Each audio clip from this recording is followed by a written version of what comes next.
Probably some of you guys know who the Passion for Christ movement are. Who up here knows what that group is? Never heard of it. Okay, they're a group on YouTube, and they praise God through spoken words also on there, and we're doing a piece by them, Ezekiel Azonwu, and it's entitled Almost.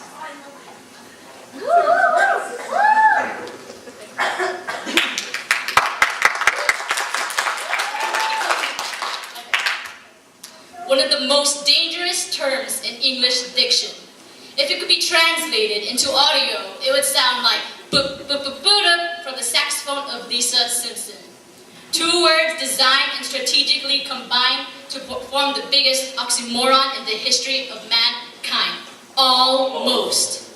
But see, as far as the world is concerned, you can live your life foul and can almost get away with murder if you have a nice smile. You could almost meet folks just to almost sleep around and stop at your local clinic where you almost had a child. See, almost is no stranger to Satan. Here's proof. He only tells lies when they're almost the truth, and it's amazing. In our incompleteness, hello, we find complacence, but if almost is one of Lucifer's many traits, then we are inadvertently good at Satan impersonations. But on the contrary, Christ did his job fully, and he proved he was God when he died on the cross like it was his duty. And to pardon my iniquities that I committed rudely, he resurrected from the grave just to tell death to excuse me. But excuse me, this is your life, and that's something I can't impose on. But your body's God's home, which is a loan to get foreclosed on. So your almost Christian looks right, but lives wrong. Can't stand the conviction in Romans, so they sit down to be comforted in songs. Never understood worship, but love to sing songs like, I surrender almost. Because it's far too expensive for you to spend your life on something that doesn't appeal to your five senses. See, nowadays, Christianity is like a Louis rag. No functional use, but we just rock it because it's stylish. Not righteous, but right-ish. So now all God sees is a pile of Ishmaels when he intended for Isaacs. And we're moved by how we feel, so we are saved when we feel like it. So technically, we've never really been saved, we merely tried it.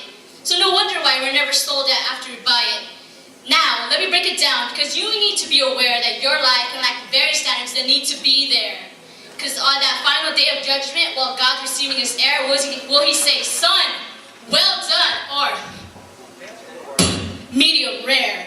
Because even by worldly standards, it will be highly insane for you to start spending all of your money days, but before you almost get paid, like parents, you wouldn't send your kids to a school that's almost safe. And ladies, would you really date a man who claims he's almost straight? And this is the very thing about God that we all try to get around. His standards are like two mountains, no middle ground. So a halfway life doesn't profit you. Because after all, the Sunday services, Bible studies, prayer meetings, and everything else that goes between, God will say, I never knew you. But that's not even the worst part of living your life as neutral. It's that you were once Arctic, but it's your warmness that's causing him to spew you. And this is the very thing that had me. I was bound and held down by the unforgiving gravity of my spiritual reality. I was a Christian, or at least I portrayed the fantasy. A filthy personal life, but God bless you, brother. How you doing, sister? Personality. I was a male, enveloped by guilt because I was stamped a sinner. I said I was a male. Enveloped by guilt because I was stamped a sinner.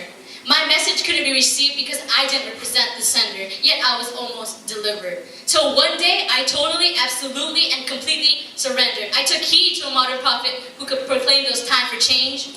Now I'm no longer bound to sin point blank off the chain. You could ask Umar Abdul Muttalib, he'll tell you the same. You don't almost go to jail when you almost blow up a plane. Like, you don't almost go to hell when you almost get saved. Despite the cross that he was slain, and thus the cause that he came. But don't worry, I'm almost done. But before I leave the stage, we have all worked in sin, and that was minimum wage. I said we've all worked in sin, and death was minimum wage. But if it wasn't for Christ, we would have almost got paid.